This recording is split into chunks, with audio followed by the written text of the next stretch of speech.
너무나 많은 사람들이 자기도 모르게 입에서 힘들다, 또 피곤하다 그런 말이 튀어나옵니다. 몸도 마음도 지쳐 있는 거죠. 경제적인 어려움, 또 너무나 과도한 책임, 계속되는 긴장과 경쟁, 그런 후유증으로 밤에 잘 자지 못하고, 또 음식을 먹으면 잘 소화하지 못하고, 집에 들어와서는 몸과 마음이 다 쉼을 얻어야 되는데 집에서도 쉬지 못하는 그런 상태에 있는 사람들이 얼마나 많은지 모릅니다. 그래서 이런 사람들은 의식적으로 무의식적으로 다 벗어나서 이런 모든 스트레스, 또 이런 모든 피곤함, 이런 일상에서 벗어나서 정말 푹 쉬면 좋겠다, 그런 바람을 가지기도 합니다. 신앙생활은 쉼으로의 초청이다, 그렇게 볼 수 있습니다. 쉼을 통해서 우리가 회복을 경험하게 되는 거죠. 만약에 쉼이 없다면 회복되지 않고 계속 삶이 진행되는 것이니까 삶의 목적을 잃어버리게 되고, 내가 어떤 의미를 가지고 어떤 가치관을 가지고 인생을 사는지 모르고 쳇바퀴 돌듯이 마치 공장의 기계가 돌아가는 것처럼 그렇게 달려가다가 인생이 끝나버릴 수 있는 것이죠. 그래서 주님께서는 우리에게 쉼을 주시고, 쉼을 통해서 치유하시고, 또 회복을 경험하게 하시고, 하나님 나라를 이 땅에서도 누리도록 그렇게 역사하십니다. 오늘 본문이 시작되는 28절은 너무나 유명한 구절이죠. 수고하고 무거운 짐자들아 다 내게로 오라, 내가 너희를 쉬게 하리라. 교회를 제법 다닌 사람은, 또 성경을 제법 읽은 사람은 이 말씀을 꽤 여러 번 만났을 것입니다. 그럼에도 불구하고 왜 이런 말씀이 주어졌는지, 이 위대한 유명한 말씀의 배경에 대해서 아는 사람들은 극히 드물다, 그렇게 생각이 듭니다. 28절부터 본문이지만 11절부터 쭉 읽어가게 되면 예수님 말씀하시는 요지가 무엇이냐, 예수님께서 하나님 말씀을 전하시는데 사람들에게 아무 반응이 없다는 거예요. 특별히 예수님께서 능력을, 권능을 많이 행하신 고을들, 고라신, 베세다, 가버나움, 이런 지역들이 예수님을 통해서 권능을 경험하고서도 여전히 무반응이라는 거예요. 복음을 받아들이지 않고 회개하지 않았다는 것입니다. 여러분, 하나님이 왜 권능을 나타내실까요? 왜 이 땅에 이적과 기적을 나타내실까요? 거기에는 우리에게 주시는 메시지가 있는 거예요. 그래서 권능을 가리켜서 사건으로 나타난 말씀이다, 그렇게 표현하기도 합니다. 거기에 어떤 메시지가 있는 것이냐, 돌이켜서 깨닫고 돌이키라고 하는 거예요. 우리가 흔히 알고 있는 표현을 바꾸면 회개하라는 거죠. 그래서 20절, 21절에 회개라는 단어가 두 번이나 나옵니다. 회개하도록 권능을 베푸셨다, 그런 말이죠. 문제는 예수님을 만난 사람, 예수님의 말씀을 들은 사람들이 회개하지 않았다는 거예요. 그러면 끝까지 회개하지 않은 사람에겐 남은 것은 무엇일까요? 그것은 심판입니다. 21절에 보면 화 있을진저 고라시나 화 있을진저 베세다야. 이 말씀이 얼핏 이렇게 들려져요.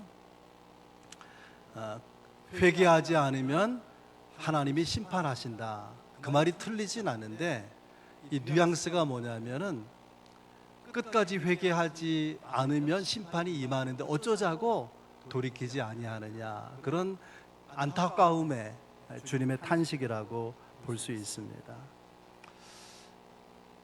여러 사람들, 또 여러 고을들을 향해서 주신 말씀을 개인에게 적용하면 이런 거예요. 내가 너에게 베푼 은혜와 능력을 다른 사람에게 베풀었다면 벌써 회개하고 돌이켰을 것인데 어째서 돌이키지 않느냐, 어째서 회개하지 않느냐. 그런 안타까움을 나타내고 있는 것입니다. 그러면 왜 사람들은 회개하지 않을까? 예수님은 이렇게 말씀하십니다. 25절에 천지의 주제이신 아버지여 이것을 지혜롭고 슬기 있는 자들에게는 숨기시고 어린아이들에게는 나타내심을 감사하나이다. 지혜롭고 슬기 있는 사람은 하나님의 역사를 볼 수 없다는 말이냐. 가로가 필요해요. 가로. 스스로 가로 열고 가로 닫고 스스로 자기가 지혜 있고 슬기롭게 여기는 사람, 다시 말하면 교만한 사람에게는 하나님의 계시가, 하나님의 말씀이 숨겨진다는 거예요. 교만한 사람은 하나님을 경험할 수 없다는 뜻이죠. 또 반면에 어린아이들도 가로하면 어린아이처럼 자기 마음을 낮추는 사람, 겸손한 사람, 그에게는 하나님께서 말씀을 알 수 있도록 계시를 주신다는 거예요. 27절 아버지 외에는 아들을 아는 자가 없고 아들과 또 그 아들의 소원대로 계시를 받은 자 외에는 아버지를 아는 자가 없느니라. 아들을 알 수 있도록, 아버지를 알 수 있도록 필요한 것이 무엇이냐? 어린아이처럼 자기를 낮추는 겸손이 있어야 된다라고 하는 것이죠. 그런데요, 바로 이어서 이어지는 오늘 본문에 매우 놀라운 사실이 들어있어요. 그것이 뭐냐면 어린아이처럼 하나님의 말씀을 정말 사모하는 마음으로, 겸손함으로 받아들이는 사람뿐 아니라 권능을 행할지라도 깨닫지 못하고 돌이키지 않는 그런 사람들까지, 모든 사람을 다 주님이 쉼으로 초청하신다는 거예요. 28절 다시 읽어보면 수고하고 무거운 짐자들아 다 내게로 오라 내가 너희를 쉬게 하리라. 여기 다라고 하는 단어에 완악한 사람들, 교만한 사람들도 포함되어 있다는 것입니다. 아무튼 수고하고 무거운 짐자들 쉼으로 초청하는데, 수고한다라고 하는 원어는요, 이게 이제 능동태로 되어 있거든요. 그러니까 스스로 자원해서 수고한다는 거예요. 어떤 목적이 있어서, 어떤 때는 열심과 욕심 때문에 그래서 고생스러운 일을 자원해서 나아가는 거예요. 그런가 하면 무거운 짐을 진다고 하는 것은 수동태예요.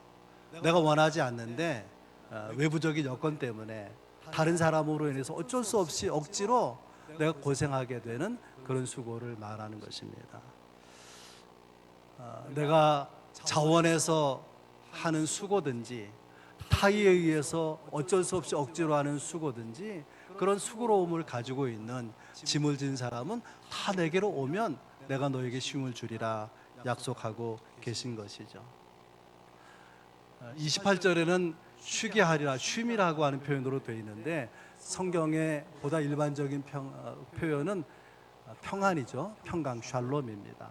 이것이 얼마나 중요한지, 부활하신 주님께서 부활하시자마자 제자들에게 나타나셔서 제일 먼저 하신 말씀이 너희가 평안하뇨, 너희에게 평안이 있을지어다 라고 평강을 주신 것입니다. 이렇게 평강이, 쉼이 중요한 것이라면 이것을 어떻게 얻을 수 있을까요? 오늘도 함께 말씀을 나누면서 은혜 받기 원하는데, 쉼을 얻는 첫 번째 방법은 내게로 오라라고 하는 거예요. 내게로 오라. 수고하고 무거운 짐자들아 다 내게로 오라. 주님은 오라고 부르시는데 28절 헬라어 원어 문장 처음 단어가 두테라고 하는, 두테는 오라는 뜻이거든요. 그러니까 오는 게 중요해요. 다시 말하면 주님께로 가는 게 중요한 것입니다. 주님께로 가는 사람, 주님께로 오는 사람에게는 무엇이 약속되어 있느냐? 29절에 보면 그리하면 너희의 마음이 쉼을 얻을 것이라. 뭐가 문제죠? 마음의 문제라는 거예요. 마음의 문제. 마음의 스트레스를 받고 있기 때문에 쉼이 없는 것입니다. 알게 모르게 내 마음이 긴장하고 또 염려하고 답답해하고 이유도 없이 막 짜증이 나고 마음이 밝아지질 못하는 거예요. 그래서 안 믿는 사람뿐 아니라 믿는 사람도 적지 않은 그리스도인들이 우울하게 살아가요. 얼굴은 웃고 있지만, 화장한 얼굴이지만은 그러나 내면이 굉장히 우울한 그런 성도들이 많이 있다는 것입니다. 어떻게 생각하면 우리가 산다는 것 자체가 수고로운 또 무거운 짐을 진 모습이 아닐까 그런 생각이 들기도 합니다. 그런데 주님은 우리 마음에 쉼을 주겠다, 쉼을 줄 것이다 그렇게 말씀하십니다. 그래서 제가 설교를 준비하면서 이런 생각이 들었어요. 마음이 바뀌면 다 바뀌는 것이다. 마음이 바뀌면 되는 것이다. 여러분 곰곰이 생각해 볼 수 있기를 바랍니다. 카디자 윌리엄스라고 하는 여자분 이야기를 소개하려고 그래요. 그의 어머니는요, 우리나라 나이로 15살에 이 딸을 낳았어요. 쓰레기통 근처에서. 그래서 이 태어난 딸과 엄마가 이 모녀가 말이죠, 쓰레기통에 버려진 음식을 꺼내 먹으면서 배고픔을 해결하는 거예요. 어디 내가 들어가서 쉬고 잘 수 있는 집이 없기 때문에 어느 식당 뒷골목이 그들의 주소인 것입니다. 그러나 이 카디자 윌리엄스는 포기하지 아니하고 글을 이렇게 읽기 시작하면서부터 한 달에 5권 이상의 책을 읽었다 그래요. 그리고 뉴욕 시내 길거리에 떨어져 있는 사람이 보고 버린 그런 신문들을 주어서 처음부터 그걸 다 읽었다고 합니다.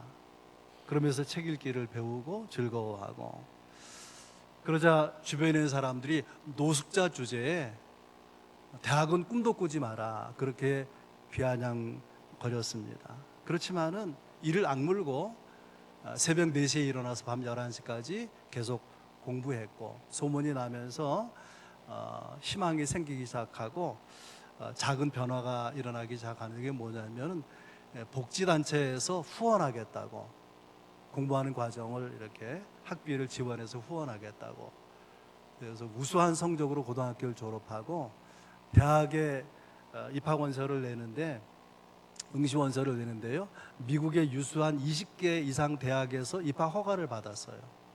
그리고 최종적으로 하버드대 4년 장학생으로 입학하고 졸업할 때 수석 졸업했어요. 놀라운 일 아닙니까? 그 졸업식에서 연설하면서 이렇게 말했어요. 저는 가난이 변명이 되지 못한다고 생각합니다. 사람들은 더 이상 저를 노숙자라고 부르지 않습니다. 제 이름은 카디자 윌리엄스입니다. 인생 승리. 어떻게 가능했던 것이죠? 마음을 바꾼 거예요. 사람들은 노숙자라고 말하지만 자기의 정체성을 거기에 두지 않고 꿈을 가졌던 것이죠. 아무리 환경이 좋아져도, 아무리 후원하는 사람이 있어도 내 마음이 바뀌지 않으면 삶은 아무것도 달라지지 않는 것입니다. 마음을 바꾸는 것, 내 마음이 바뀌어지는 것이 삶의 열쇠인 것이죠. 우리의 마음을 근본적으로 바꿀 수 있는 유일한 인격은 예수 그리스도 한 분뿐입니다. 그분이 우리에게 말씀하시는 거예요. 수고하고 무거운 짐자들아 다 내게로 오라. 오라고 하셨기 때문에 우리의 응답은 그분께로 가는 거죠. 그분께로 간다는 것은 실제로 내가 걸어가는 걸 말하는 것이 아니라 내 인생과 내 존재를 그분께 맡기는 것입니다. 이게 왜 중요하냐? 베드로 사도는 이렇게 말해요. 베드로전서 5장 7절에 너희 염려를 다 주께 맡겨버리라. 그가 돌보시리라. 여러분, 염려라는 것은요, 어디에나 있고 누구에게나 있어요. 부부를 보면서 염려가 돼요. 아내가 눈에서 넘어졌거든요. 아내를 보면 염려가 된다고요. 자식을 봐도 염려가 되고, 직장에 나가도 염려가 되고요, TV를 들고 뉴스를 들어도 염려가 되는 거예요. 염려는 어디에나 있는 것입니다. 그러나 베드로 사도는 그 염려를 어떻게 하라고요? 주께 맡겨버리라. 그가 너희를 돌보시리라. 여러분, 이것을 붙드시기 바랍니다. 그에게 맡기기만 하면 그 염려되는 문제를 주님이 돌봐주신다는 거예요. 이것이 한순간에 처음부터 이루어지는 것은 아니지만 문제를 맡기면서 주님이 해결해 주실 것을 믿습니다. 주님, 내게 이런 문제가, 이런 아픔과 이런 어려움이 있습니다. 처음에는 잘 되지 않지만은, 그러나 돌보신다는 것을 붙들면은 어느 순간에 더 이상 염려가 되지 않는 거예요. 문제가 여전히 있고 어려움은 여전히 있지만 이상하게도 염려되지 않는 그런 은혜를 경험하게 되는 것입니다. 여러분, 신앙은 몸부림이 아니에요. 버둥거리는 것이 아니라 그분께 맡기는 것이고 그분을 의지하는 것이고, 결과로 내 안에 계신 주님이 나를 위해서 일하도록 하는 것입니다. 내가 발버둥쳐 일한다고 되는 게 아니라, 나도 열심히 살지만은 내 안에 계신 주님이 나를 위해서 일하시면 되는 거 아니겠습니까? 그 주님이 말씀하시는 거예요. 내게로 오라. 그분께로 가면 되는 거예요. 그분께 맡기면 되는 것입니다. 그러면 그가 돌보실 것입니다. 여러분, 주님께로 가서 맡겨서 쉼을 얻을 수 있길 주의 이름으로 축복합니다. 두 번째 안식, 이 쉼을 얻는 방법은 나의 멍에를 메라. 29절에 그렇게 말합니다. 멍에, 당시의 서기관 바리새인들은 하나님이 말씀하신 계명 율법에다가 자기들이 이 계명을 잘 지키기 위해 여러 규례를, 세부 세칙을 많이 붙였어요.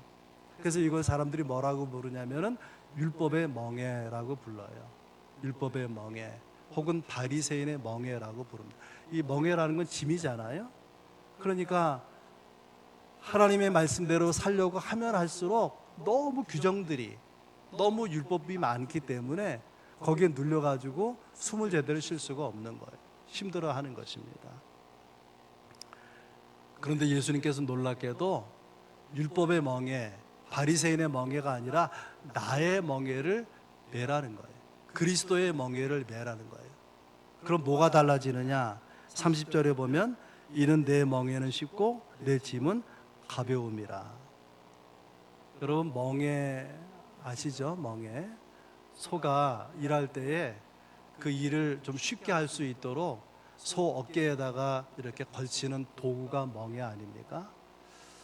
근데 이 내 멍에는 쉽다라고 할 때에 이 쉽다는 크레스토스라고 하는 단어는 어떤 뜻이냐면 몸에 잘 맞는다, 그런 뜻이죠. 안성맞춤 그런 것 같이.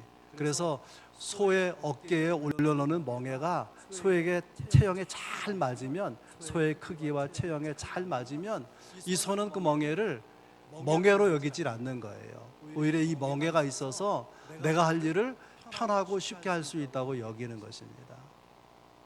여러분, 새의 날개가 있잖아요. 새의 몸뚱아리에서 날개가 차지하는 그 부피, 비중이 얼마나 큽니까?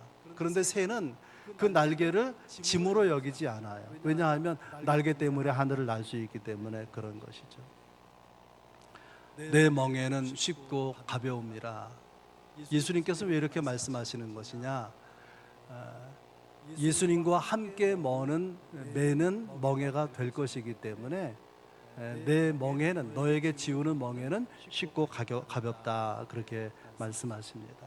이건 이런 그림을 생각하면 이해할 수 있어요. 이스라엘이나 우리나라나 농사할 때 옛날 농사로 비슷한 부분이 뭐냐면, 그냥 소가 쟁기를 갈기도 하지만 어떤 경우에는 소 두 마리가 그 쟁기를 끄는, 그걸 겨릿소라고 하죠. 겨릿소. 그 중에 소 하나는 좀 세고 하나는 약해도 함께 멍에를 메고 겨릿소가 쟁기를 끌면은 수월하게 일을 할 수가 있는 거예요. 약한 소의 입장에서는. 그런 의미에서 나의 멍에는 쉬운 것이다, 가벼운 것이다 말씀하는 것입니다. 내가 홀로 쟁기를 끌고 가는 것, 내가 가는 것은 어려울 수 있어요. 힘들 수 있습니다. 그러나 주님과 함께 간다면, 주님이 가는 대로 가고 주님이 생각한 대로 생각하고 또 주님의 보폭의 발자국에 맞춰서 나아가면 결코 어렵지 않을 것이다, 그런 말이죠. 어떻습니까? 여러분의 마음은 주님이 가진 마음입니까? 주님이 가진 마음 나도 가지고, 주님이 가진 사랑 나도 가지고, 주님이 가진 소망 나도 가지고 그렇게 나아가고 있습니까? 그런 사람은 결코 피곤하다, 지친다 그렇게 말하지 않게 되는 것입니다.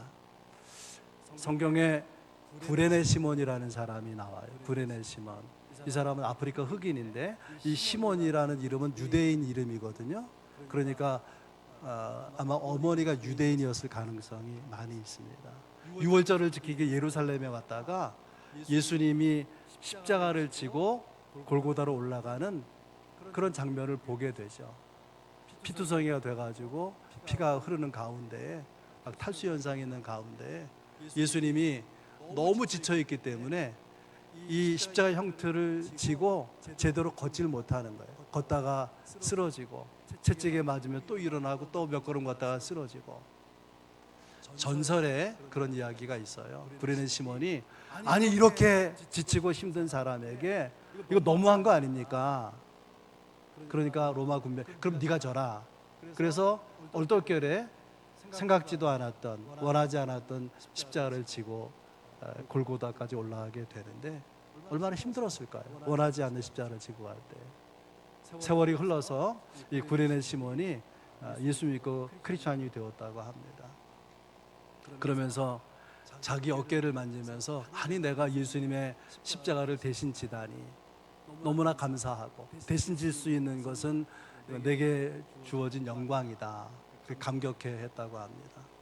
바울은 이 구레네 시몬의 아내를 나의 어머니라고 말해요. 나의 어머니. 로마서 16장 나의 어머니라 믿음의 어머니라고 말이죠. 또 구레네 시몬의 두 아들은 이방의 복음을 전하는 선교사가 됩니다. 예수가 누구인지 모를 때는 그가 어깨에 짊어지십시오. 그토록 무거운 힘겨운 십자가였는데 그분을 알고 보니까 그분의 사랑과 구원을 경험하고 보니까는 이것은 힘든 그런 짐이 아니고 이것은 그의 명예가 되고 그의 자랑이 되었다고 하는 거 아니겠습니까? 여러분이 짐을 지고 있는 것 무겁다고 여겨지십니까? 주님과 함께 멍에를 매면 그 짐스러웠던 내게 부담스러웠던 그 명예가 여러분에게도 자랑이 되고 여러분의 영광이 되고 여러분에게 소중한 간증거리가 될 것입니다. 주님께서는 내 멍에를 매라 그리하면 너에게 쉼을 주시리라 그렇게 말씀하십니다. 세 번째 쉼을 얻는 세 번째 방법은 내게 배우라 그렇게 말씀하십니다. 우리나라가 일본 강점기에 나라가 어려웠을 때에 도산 안창호 선생이 그런 말을 했어요. 아는 것이 힘이다. 배워야 산다. 그런 구호를 외쳤습니다. 사람이 동물과 다른 것은요. 이 부분에 있어요. 많은 다른 부분이 있지만 그 핵심적인 것은 동물은 본능으로 살아가죠. 먹고 사는 문제가 중요합니다. 그러나 사람은 밥만 먹고 사는 건 아니지 않습니까? 본능으로만 살아가는 것은 아니죠. 사람은 지식으로 사는 것입니다. 그래서 같은 사람이지만 무엇을 배우느냐, 또 누구에게 배우느냐, 또 얼마나 깊이 배우느냐에 따라서 운명이 달라지고 마는 것이죠. 그런 의미에서 여러분이나 여러분 자녀도 마찬가지인데요.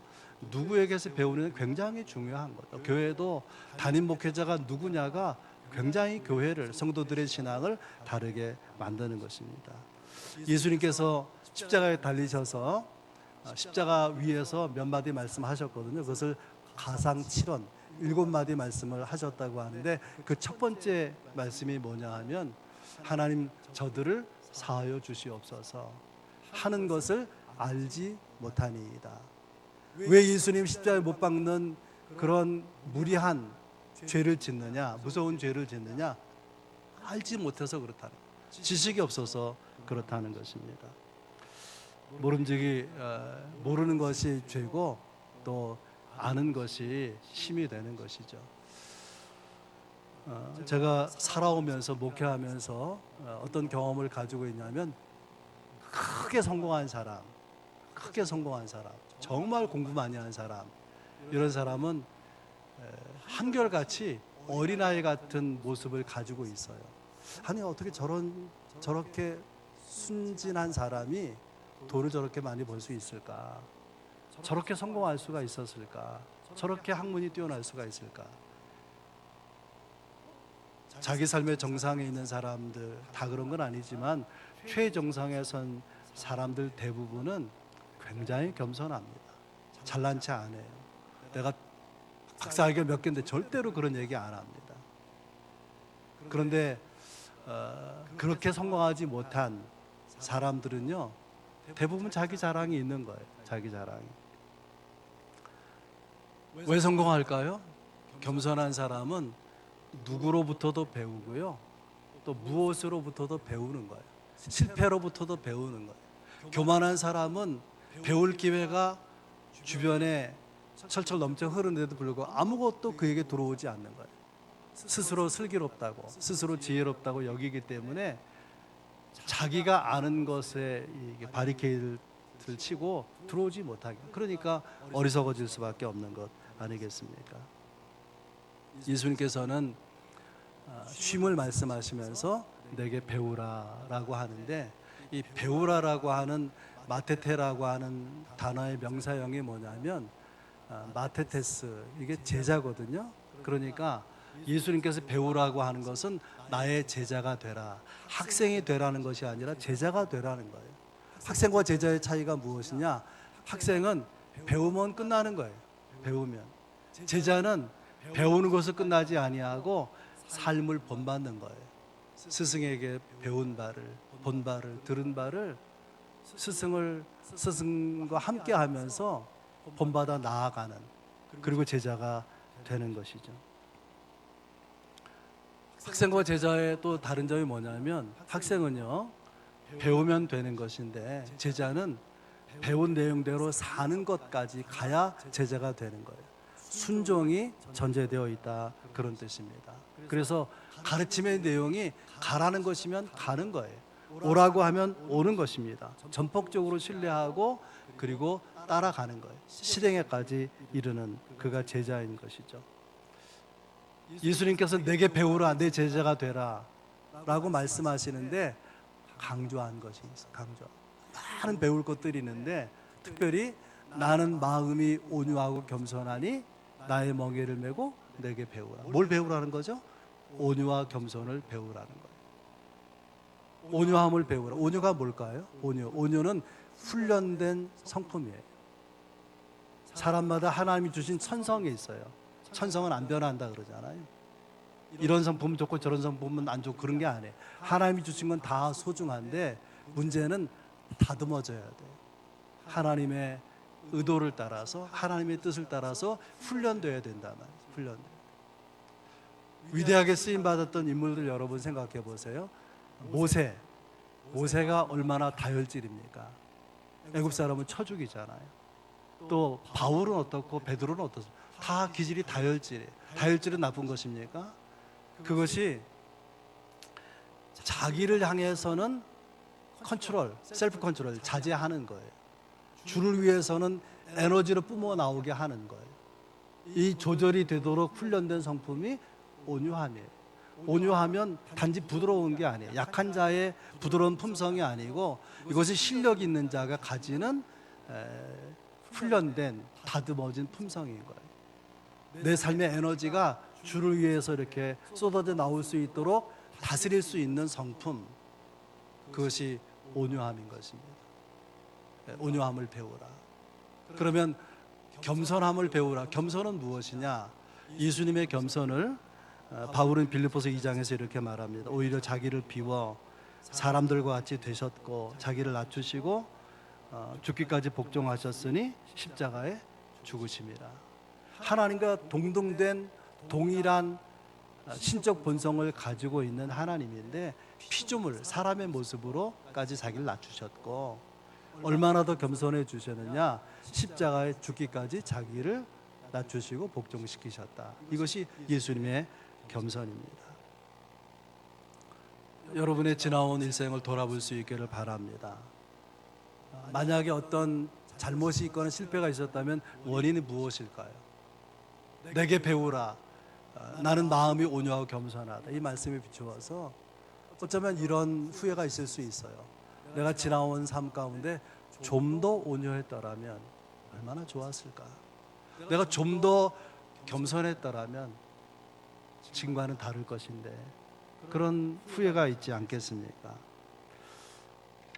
주님의 온유함, 겸손함을 배워 나갈 때에 배워나가면 어떤 모습으로 달라질 것이냐. 틀림없는 것은요, 온유하고 겸손한 사람은요, 상대방이 커 보이는 거예요. 내가 온유해지면 질수록, 겸손해지면 질수록 상대방이 커 보이고 소중하게 보이는 것입니다. 그래서 자기 아내나 남편을 향해서 그렇게 말한 거예요. 나 같은 사람 데리고 살아줘서 고맙다. 나와 살아줘서 고맙다. 누구죠 그가? 겸손한 사람이에요. 온유함을 배운 사람의 고백인 것이죠. 이런 사람에게 약속이 있지 않습니까? 너희 마음을 쉬게 하리. 오늘 세 가지 말씀드렸어요. 내게로 오라. 주께로 가서 우리의 삶을 내려놓고 맡기면 주님은 쉼을 주실 것입니다. 주님과 함께 멍에를 매면 내가 지는 짐이 어느 순간에 자랑으로, 영광으로, 명예로 그렇게 인식이 바뀌게 될 것입니다. 우리가 주님의 온유함과 겸손함 배우까지 나아갈 수 있다면은 우리 내면 깊이 주의 심을 경험하게 하는 은혜로 인도하실 것입니다. 이 은혜가 여러분 모두에게 있기를 주의 이름으로 축복합니다.